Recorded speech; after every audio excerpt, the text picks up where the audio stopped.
This is Jet with Pop Austin Media, and I got singer Beysul back for the part 2. How's life? Good. I'm happy to be here. I mean, nice to see you again. Good to see you. Yeah. I see you've been dropping a lot of singles lately. Been going crazy with the singles, back to back in it. Oh yeah. So just let's start like how you been since the last time. Explain what's going on. I know you got the singles. The first single I think you released, was it Superstar? Yes. No, was it? Okay, yeah. Yeah, I think that was the first one since last time that we were interviewed. Superstar, that one was kind of I would perform those at like a bunch of concerts and stuff underground, and then finally we released it. I was really excited about that one because I feel like that was more of like upbeat, more hype for me, and so I kind of promoted that organically, in live, try to do that, and then finally we put it out, and like I feel like that's like I said, more upbeat, like party song for me. So I was really excited for that one, and I think we followed it up with. Was it? Hold on. Let me see if I'm right. Was it Needs? Needs, yeah.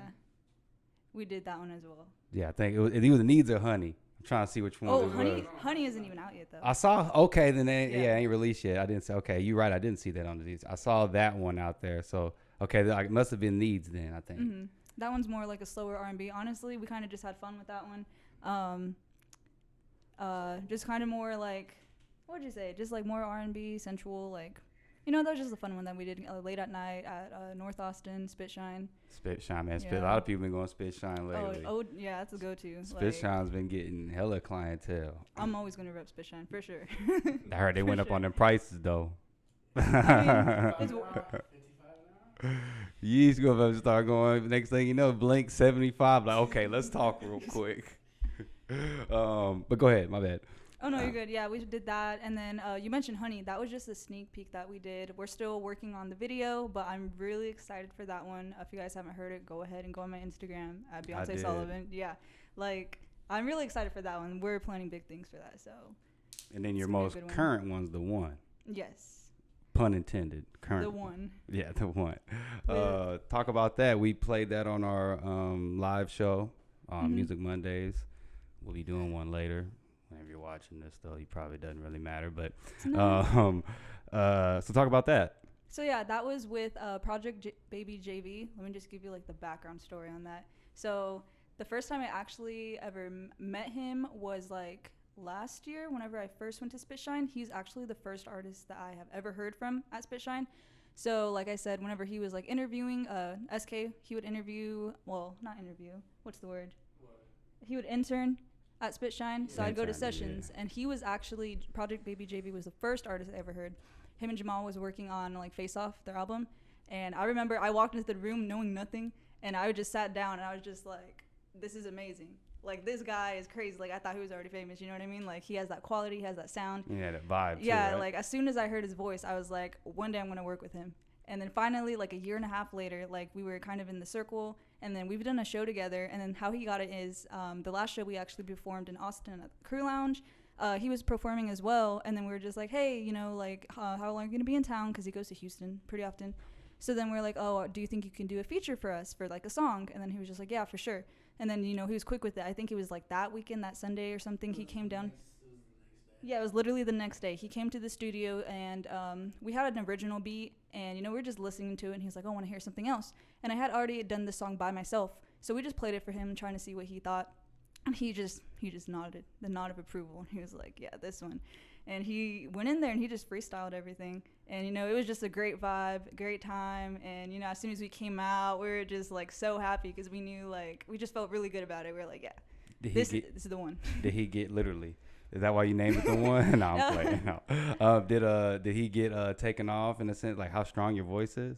They like look at you like, okay, and it's like, oh dang, she got that strong voice. Okay, she can sing. Thank you. I do that's a huge compliment to me. Like a lot of people think that because they see me and they're just like, oh, you're so small, and like you have like this big voice, or like like the face doesn't match the voice. No, and I'm just like, what does that mean? I'm kidding. No, I don't. I don't really say the face don't match the voice. It's just like what I'm saying. Just the you don't hear it a lot. The strong voice.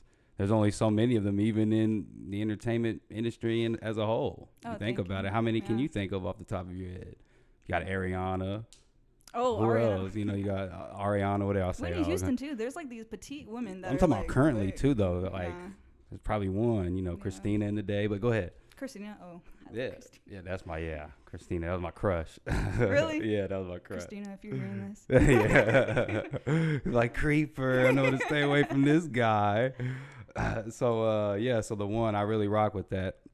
You gonna shooting a video for that one too? Yeah, we're actually planning a video currently with Malin White. He is like a film director, and like I think we talked about him last time on here. Mm-hmm. Yeah, definitely gonna go to him. We're kind of planning out, that video. So I'm really excited for that as well. That'll probably be like my first official video that'll ever be put out. Dang, are you nervous? Yeah. I'm just really excited, honestly. Like I've been waiting for this moment. Oh, exactly, right, to put it out there. Yeah, like this is like a great song. Like if anything was gonna be my first, like I'm glad this is gonna be my first one. So, are all these singles, are they gonna all be brought into an EP, or are you just singling? I may have even asked you that last time, so you gotta excuse me if I did it. You're good. Are you gonna put all those together, or are you just gonna single, visual, and then eventually you're gonna? Yeah, I think that's the route we're gonna take, is just singles for right now. I mean, we already have so much. We probably have like 20, probably. We can make a couple. I see you've been going crazy. You've been putting one out every 3 weeks, a single out. I mean, it's just about consistency. We've had a conversation about this. Just being consistent. So like, we can, like we said, like give us a night. We can have like a couple stuff out already. But like, we're just trying to be more consistent, having visuals to go with the videos, the songs and everything. So that's what we're doing, is just kind of taking it one at a time. And then, eventually we'll probably have like a big like EP or album come out soon. You don't think it's, because I see a lot of like kind of A&R people talking more about when you need to like push a single longer kind of thing. How do you feel about that? Because a lot of people, they like put out single, not trying to criticize you or nothing, but they put out a lot of singles, and a lot of them be really good, but then they just move on to the next one without really putting time behind it, pushing it for a period of time. So how do you feel about that? So I feel like everyone's at like that different stage. Sometimes people choose like quality over quantity, but at the same time, when you're at this stage where you don't have that big of a fan base, you could do whatever you want. Let's be honest. At that point, you're just kind of building your fan base. So I think it's, in my personal opinion, I'd rather have, a couple songs that I bring out, maybe not my best work at the time, because, you're always going to be growing, but at least it's something. At least you're putting stuff out. Let's be honest. You know what I mean? Like right now, I'm happy with my quality. I'm happy with my sound. So it's not like I'm going to regret it. In the long run, it's just going to be something you're going to look back at, just like everything else, and just be like, okay, like that was cool. Like I can see the progress. I'm glad I did that. So I'm glad taking that route though. But I understand what you mean though. There are some people that are kind of like holding back. They're just like, oh, I want it to be perfect. You know what I mean? Mm-hmm. But at the end of the day, like nothing's going to really be perfect. Oh yeah, nothing. As long as you're happy with it, just do it. Just do it at this point. I mean, you could probably still milk those 3 songs, or the multiple amount. Milk those. It's kind of like an unofficial EP without people knowing that it's an EP, if that makes sense. And honestly, you could always go back and like remix it, or like just redo it, remaster everything, if it's a good song, it's a good song, right?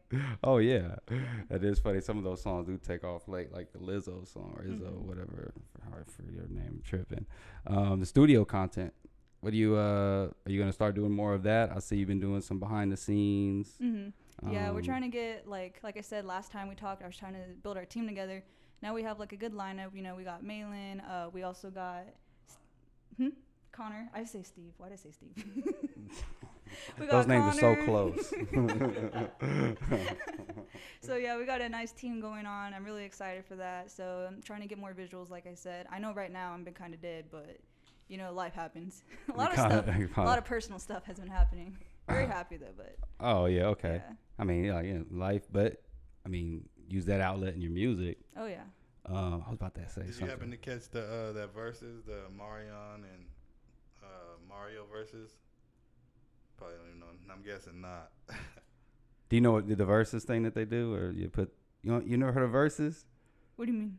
Do you know what verses is? The verses thing that they do. Yeah. It's like with the Timberland and. She don't. You have to show me after this. Show me after this. If they take 2 up, go ahead.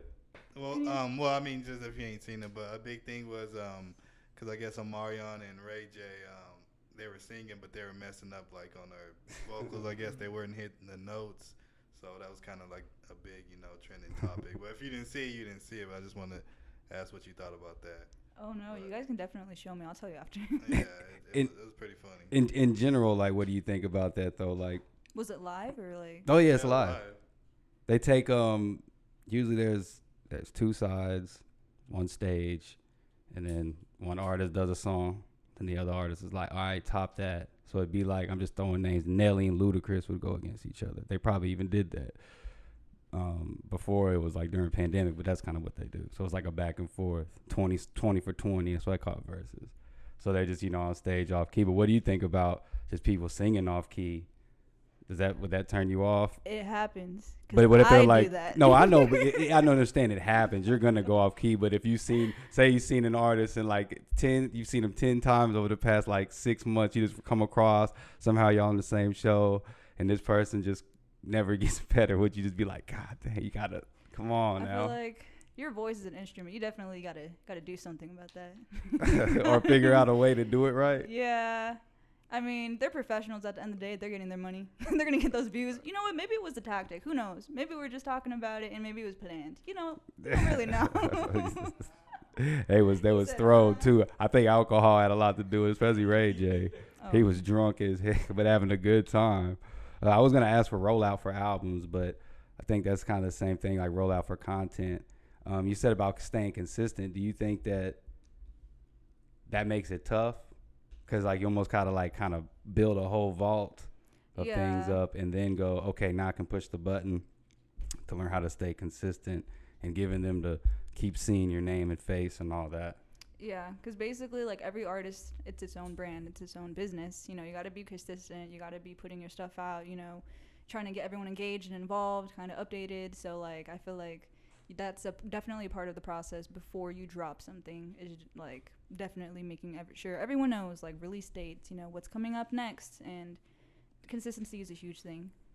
Like I said, I've been dead for a bit, but like if you have someone, you see them on your story all the time, like you guys, you're just like, oh, like this is happening, people are getting up to date, and it makes them feel included.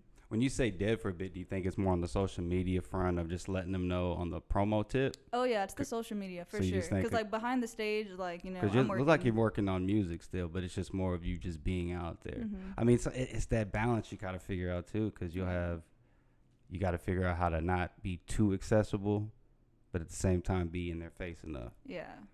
You I agree? just feel like we're all still trying to figure that out. That's the tough thing. Because you said, how long have you been doing this again, taking it seriously? About 2 years. So yeah, okay. So you're still kind of like your sophomore year in high school in a sense. You're like, yo, I understand this, but I still got to understand this other part too. Do you agree? Yeah, for sure. And then it's also crazy too, like, it's so hard to not compare yourself, because you'll see people like other artists and other people, and you're just like, wow, they're at a show again. Oh wow, they're doing this and that. You know what I mean?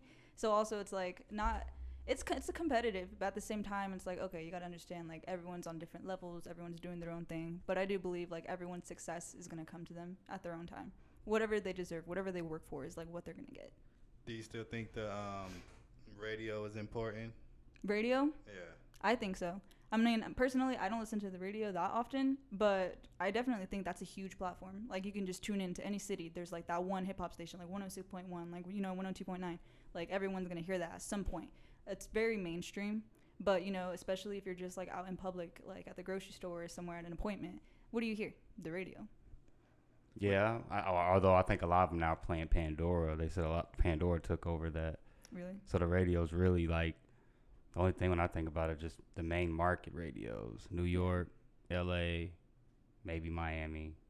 Yeah, and it's like the YouTube clip is probably what counts more. Like, if they don't drop a video, the radio station, like, does it really even reach a lot of people? You know what I'm saying? So that's kind of the only thing is. Yeah, I mean, I think that's why it's nowadays. Oh yeah, definitely. If you go do a radio, you would hope, like, if you go do Breakfast Club, you want them to drop that YouTube video, Yeah, you're like, man, when's that YouTube video gonna drop? You gonna say that after you did your, you want that YouTube video, so. So I mean, I think the radio would definitely be on the outs, opposed to maybe just a few. I don't know, it's just it'll still stay around, but it's just on by a thread. Are you guys connected with any like radio people out here with iHeart or any producers at 102 or 96? So far, not yet. Yet. I know in Killeen over there, I've gotten a play on there. I got on like on their playlist or something. They have like every month like a playlist. I got on there like last year, But I think that's definitely something we'll have to hit hard as well, is just kind of putting them out on stations like that. Because I feel like there's a lot of more independent radio stations now, and they're very supportive, like local artists. So I think that's also the way to go. There is. Because I'm always going to stay independent, so I try to go for the locals. You know, the ones, like you said, are kind of accessible. You know, they look for people like me that haven't blown up yet, that are just kind of, you know, local art. Yeah, exactly. I mean, the big thing too, I think why radio's not thriving is 'cause they're still in that old mind frame of, you know, look at 96.7 out here and 102.3. They're not rocking with any artists out here and bringing them to the station, playing their music at peak hours that they need to be. They're just playing the same 20, 15 songs over and over and over. So I think they need that too, on that sense, to break those artists. Why do you just said you're gonna stay independent? Why do you choose that, make that decision? I think that anything that a label could offer me, I could do by myself, if I'm being honest.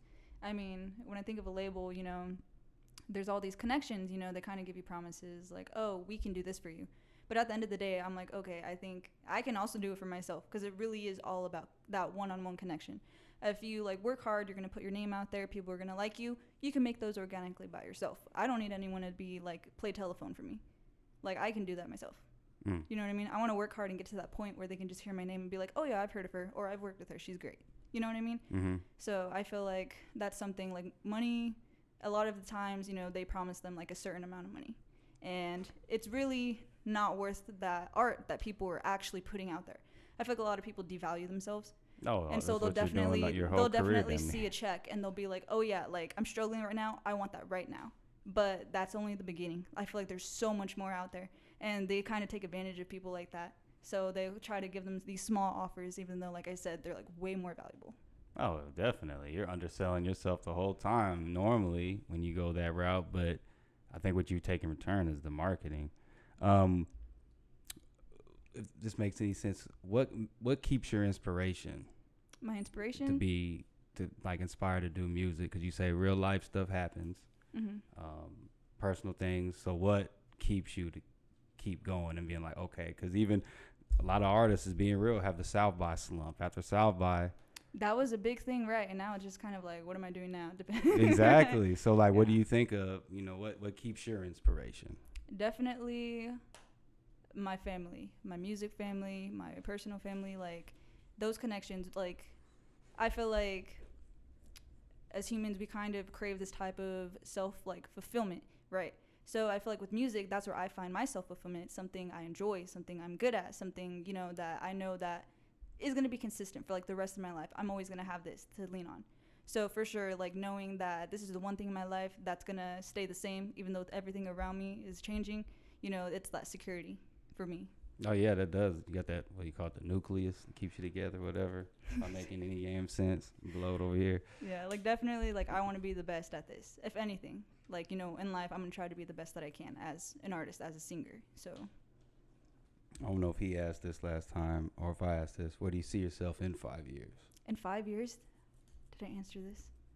5 years, definitely gonna have a lot of content, big projects. I'm definitely gonna be in Cali. Like, I want to replay this. I want to watch this. I want to be in Cali, in my home, watching this for sure. Where in Cali are you going to be at? What part of Cali? It's going to basic, LA. Basic, but... Let's say your Calabasas. Why do you want to go to Cali? Like, I was actually, my parents, my dad's from Cali. I actually have family there. You know, I visited a couple times, and it's just one of those places for me. You know, like everyone sees it and they're just like, oh, that's like where my dreams, you know, like that's where like everything is perfect. But like for me, it's just like that feeling, you know, like I just want to travel, and I feel like I've always just imagined myself ending up there, like so in a couple of years probably. And you want to do that kind of when you're starting to get established? Yeah, like I've definitely I've taken a trip there already, like I said, with like my last producers, and so it's kind of practice. We're actually going to take a trip up again soon. He's planning a trip to go to LA as well with a couple artists. So it's like, it's just one of those places like that you're always going to go back to. So might as well. There's a lot of artists that just move there on a whim that I've seen. Yeah, we know a lot of modeling artists too, but a lot of models who moved there like that's the 4 or 5 years ago and, you know, haven't done nothing just because LA is already kind of established, you know.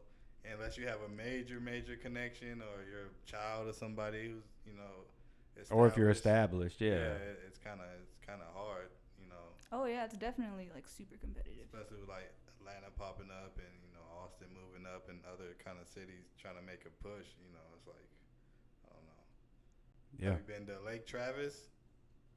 Lake Travis here? Yeah. No, I haven't. Westlake and Lake Travis. Yeah, I mean that's a nice place to live. Like Westlake too. But I mean, shit, I feel you though if you're trying to go out there. But I'm just saying, I just see a lot of artists they go out there. But if you have a game plan, that makes sense. Other people are just like, you know what, Todd, I ain't getting the traction I want out here. I'm going to Austin. I mean, going to LA. Like, Get the same or less even traction, you know. Oh yeah, because then you got to compete with all the the real deal Holyfields out there. I have a couple friends too who actually went up to Cali for like modeling, like you said, and like singing. But it's like they already had that connection. They already had a game plan. They're just like, oh, like we want you, and they get paid. They have a place. They have stuff. Well, yeah, as long as they have that connection and all that. But like I said, I just think so many people just up and move and be like, God, dog. It's almost like it hurts them because you got to at least blow up here. But like I said, what do they call them? Like the struggling artist. Yeah, or forgot what it was. Starving artists. I don't know. But yeah, struggling artists. People living out their cars. So sending their mail to 7-Eleven. Okay. So to wrap it up, what's the game plan? So you got the singles, then you got the visuals, and you're just gonna do shows, and this is kind of just really work that, keep doing that, build that up. Yeah, I feel like just being consistent in that already. I feel like this past 2 months, I've gotten like a lot more followers just for doing shows. You know what I mean? Like I said, those one-on-one connections, like actually meeting people and being able to say like, hey, this is who I am, this is what I sound like. People rock with you. So definitely doing shows. I actually have one coming up this Friday, I believe, but that's up in Dallas. Okay. So you've been doing them, not just Austin, you've been bouncing, doing the Texas circuit? Dallas, Houston, Austin, yeah. That's the new, I've noticed people been doing that little triangle. That triangle, yeah. Yeah, whatever it is. That's yeah. the move. That's it's the new, the thing, Austin, and then do the whole lap, come back. What's your favorite venue in Austin? Favorite venue? What is that one that? Empire. That's where Malin did his first show. They're dope. Hip Hop Hall of Fame. It's a great place. It's great. It has like a bar. It has a nice big stage. Like it was an awesome event. If you didn't go, like hopefully he has another one. But I'm sorry, I was about to cuss. No, you go ahead, cuss. That shit was nice. Oh yeah, she's like, no, I can't cuss. I think I done cussed like 3-4 times already. No, yeah, go ahead, let it fly. So what else? Is there anything else that you want to elaborate on? I know you said you wanted to drop some more on the updates or whatever. We definitely have a lot of. I actually went down to record in South Texas, in like Rio Grande Valley, and I went to this other studio called Gem Cutter Studio, and I was able to get a couple features. Actually, I don't know if you heard him, GT Garza. I've heard GT Garza. Yeah, we have a song coming out, and I'm really excited about that. He's such a cool guy. He's up in Houston, and he's just dope. Like so humble. He's been in the game for like almost 10 years now. Yeah, I heard of GT Garza. Awesome. I don't know any songs, so I'm not gonna cap on that front, but I've heard of the name. Such a cool guy, but I'm really excited for this one. We've been working, and it's gonna be really good. So I'm excited for that. And then another guy named Beysul, also up in down that south. Beysul featuring Beysul and Beysul. I love that, man. I was so excited. He has an amazing voice too. And then Jay and then B. Oh my God, that's just so funny. I don't know why it's hilarious. He's so cool. Like he's literally like a Hispanic Sam Smith. That's what they called him. Like this man can sing. He can sing. I'm so excited. Okay, I'm ready for that one. Yeah, it's gonna be good. It's gonna be good. Hispanic Sam Smith. Damn. Okay. Anything else? Just ready to work. Definitely. We're just working on a bunch of features. I'm definitely trying to get more people, try to get more features. Either I can do something, they can hop on my song. Like, that's all I'm trying to do right now is make those connections. Yeah, the features really do it for too, because that reaches out to their fans. One more thing. What do you think about people charging for features? Do it. I mean, it's your time, it's your talent. But what if they're charged? I've heard people say $500 and $700 for some features, and I'm like, hey, oh yeah, I've gotten someone come with me like that. I was like, let me like build up. Let's be friends like, first, and then they're just like, oh. 700, like, hold up, bro. I mean, if people pay for it, then I mean. I mean, about how many? It's like, come on, now you got to get yourself because I've Quentin and Finn, right out here. Yeah. He does features with a lot of people. So do you know how much? I mean, it seems to be affordable to where he's working with a lot of the Austin artists. I didn't realize how many artists that he works with. So, you know, it was like, what the world? So, but hey, man, I appreciate you coming through. We got you actually some custom. Oh, I like the color. You guys got new stuff? Yeah, got made you some customs. Did it for Beysul. Rock that awesome. on some of those shows, you know what I'm saying? They'd be like, for oh, sure. where's my Beysul shirts? Be like, merch coming soon, y'all. Honestly, thank you so much. You better give me that damn shirt. No, I'll play with you. But hey, y'all go stream the one. Ready for the visuals, so we're ready for the world premiere. We waiting on that. Hey, this is Jet. This is Beysul for the part 2. Signing out. With Pop Austin Media, and I'm signing out.